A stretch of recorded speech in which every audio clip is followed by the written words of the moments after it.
Bonjour, je suis Mayolek et je crois que c'est la première fois qu'on me propose un film en lien avec la saison en cours. Bien vu, Azure Origins. Summer Wars, du même réalisateur que La Traversée du Temps, un film animé japonais que j'adore. La guerre de cet été pour moi, c'est d'arriver à enregistrer une vidéo sans transformer ma chemise en éponge. Et je suis pas sûr du tout de l'emporter. Il s'agit en fait du premier film de Mamoru Hosoda qui ne découle pas d'une œuvre préexistante, et il a su pleinement prouver ses capacités avec. Summer Wars se déroule dans le lointain futur de 2010.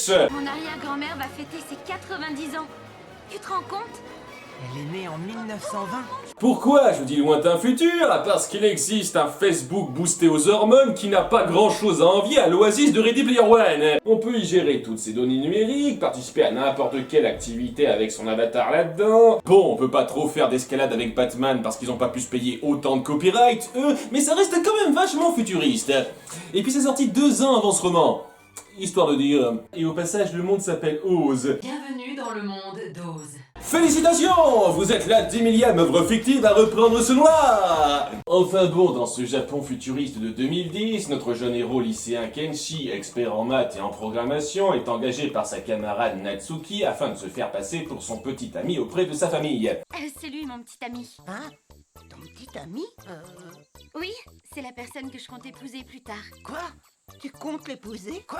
Par contre, ça aurait été cool de le prévenir un peu avant ça. T'as vraiment pas eu le temps durant tout le trajet? Enfin bref, il rencontre toute sa pittoresque famille pour l'anniversaire de l'arrière-grand-mère, dont un cousin jaloux partisan de l'inceste. Elle a un fiancé! Ça, je ne le permettrai pas! J'étais là avant lui! Mais je suis sûr que Natsuki peut comprendre, puisqu'elle-même elle en pince pour son oncle. Elle avait fait cette dissertation qui s'appelait Mon oncle et moi. Mais bon, lui il a été adopté dans la famille, donc ça va. Pendant cette grande réunion donc, une IA hostile pirate Oz décide de foutre la merde dans le monde entier, parce qu'évidemment que ça doit arriver. Saleté d'intelligence artificielle, faut toujours que vous vous fassiez remarquer dans ces histoires-là. Et c'est ainsi qu'une guerre est lancée entre notre belle famille téméraire et ce néfaste programme qui se nomme Love Machine. On la surnomme Love Machine. Love Machine.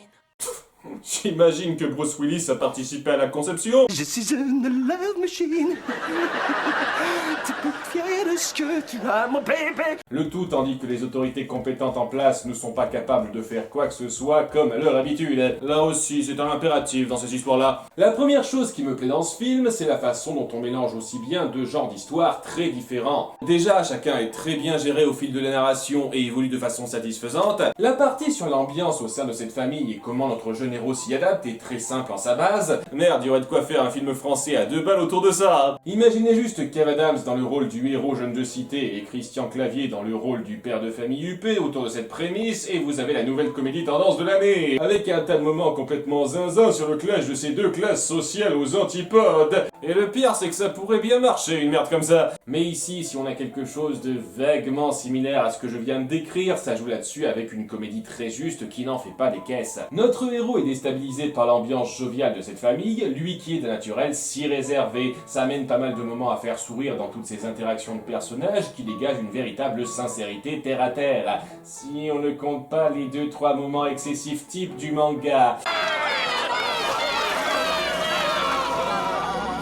Est-ce que les Japonais ont des problèmes hormonaux qui les font saigner du nez super facilement? Parce que j'ai jamais très bien compris ce délire. Cela étant, oui, les développements autour de cette situation, nouvelle famille à découvrir, sont prévisibles mais très sincères. Chacun de ces personnages arrive à se démarquer au moins un peu, et à 1 ou 2 exceptions près, ils sont tous attachants dans leur genre. Ils me rappellent beaucoup la famille Robinson en ce sens, un peu moins loufoque. La partie sur la lutte contre Love Machine, je peux pas le dire en restant sérieux, est là aussi très classique dans son genre, mais très efficacement exécuté. La tension qui grimpe au fur et à mesure que cette IA prend le contrôle de plus en plus de choses, les conséquences qui en résultent, son désir de jeu constant et les divers efforts de nos personnages pour le contrer, tout ceci amène un excellent suspense qui vous agrippe énormément, surtout en deuxième moitié de film. J'apprécie également un peu le message sur les risques qu'il y a à confier autant de choses vitales à un seul système. Il y a plus d'1 milliard de personnes, et je parle même pas des organisations, qui sont inscrites sur Oz. C'est du déjà vu là aussi, mais ça passe parfaitement bien. Tout ce monde d'Oz est visuellement somptueux à observer en partant sur de l'animation très créative à de nombreux moments, ce qui n'est pas sans me faire me questionner sur la logique de fonctionnement de la chose. Comment vous faites pour enregistrer des images sous cet angle pour la télé? Et comment hacker un compte permet de déformer les expressions d'un avatar à sa guise? Et de quelle façon bouffer d'autres avatars vous fait évoluer en forme et en force comme un méchant de DBZ? Qui a agencé les réseaux d'information comme un jeu de domino? Vous avez créé un blocage de programme qui se manifeste par un amas de maisons traditionnelles. Symbolisme. Et comment le système de transfert de compte marche techniquement dans ce jeu que vous faites? Si un compte qu'il a hacké se transfère à votre mise, il vous appartient ou il revient à son propriétaire de base? Et si c'est le second cas, quel chemin numérique il suit exactement? L'informatique du futur!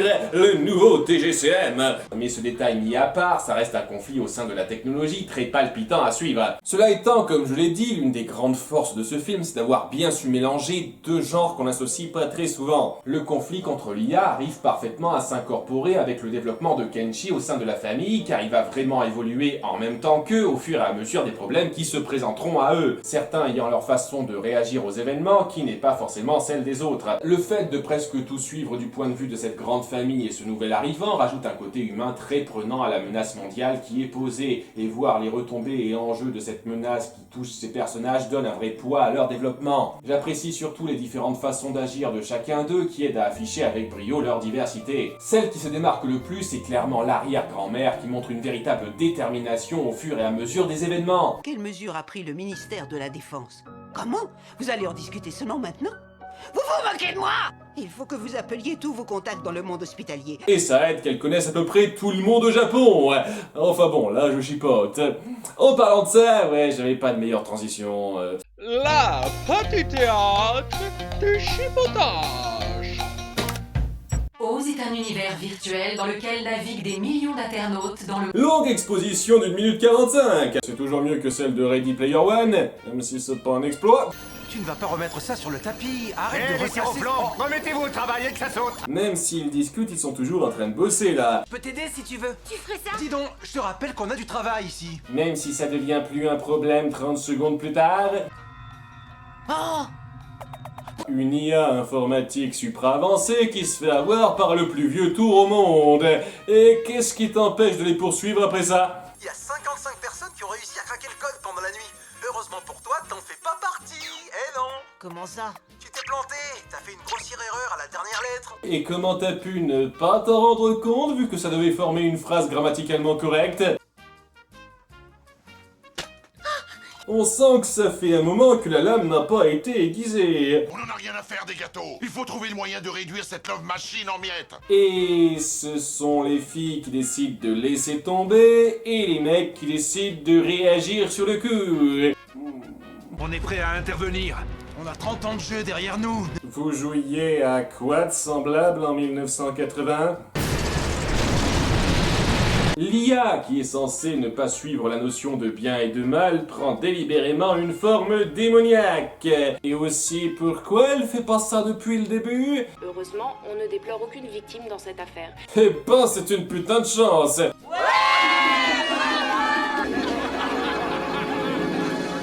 Oh mon Dieu, cette photo est possédée! Donc oui, le mélange des deux genres est très bien fichu et offre de nombreux moments forts, et aucune des petites plaintes que j'ai formulées jusqu'à présent ne gâche réellement tout ça. Néanmoins, il y a un détail pas anodin qui n'a pas aidé à me faire entrer dans l'intrigue, l'abus de coïncidence. Dans cet endroit précis se retrouve comme par hasard le champion d'arts martiaux d'Oz. C'est moi, King Kazma. C'est ça, oui, la bonne blague. Le type qui a conçu Love Machine. C'est moi qui l'ai développé. Quoi? Hein? Et un super matheux qui a non seulement la capacité de déjouer les codes de piratage de cette IA, mais qui fait également partie de ceux qui se sont fait piéger par elle au début, et c'est son avatar précis qu'elle a utilisé en entrant dans le système. T'es sérieux? Oui, et franchement, on aurait pu se passer de pas mal de ces coïncidences. Tonton pas gracieux aurait juste pu être un sale arrogant super calé en informatique, et sa contribution dans l'intrigue aurait été la même. Tout ce passage où Kenshi est accusé et arrêté n'apporte rien au récit, à part un moment agréablement anticipé de menteur dévoilé qui aurait pu se faire sans aller jusqu'à l'extrême hors la loi. Si on avait viré ces 3 minutes-là en lançant plus rapidement la contre-attaque de Kenshi, l'histoire aurait gagné en rythme. Mais bon, que représente 3 minutes dans un film d'1h50 ? Environ 2,14%. Moi aussi j'aime bien les maths. L'histoire reste vraiment palpitante en sachant bien gérer son suspense et en proposant des personnages hauts en couleur plaisants à suivre. Pour ça, il vaut clairement le coup d'œil si vous ne le connaissez pas déjà. Et il a aussi confirmé mon envie de ne pas m'ouvrir trop activement aux réseaux sociaux. Je le remercie. C'était Mayolek et ne faites jamais confiance aux intelligences artificielles futuristes.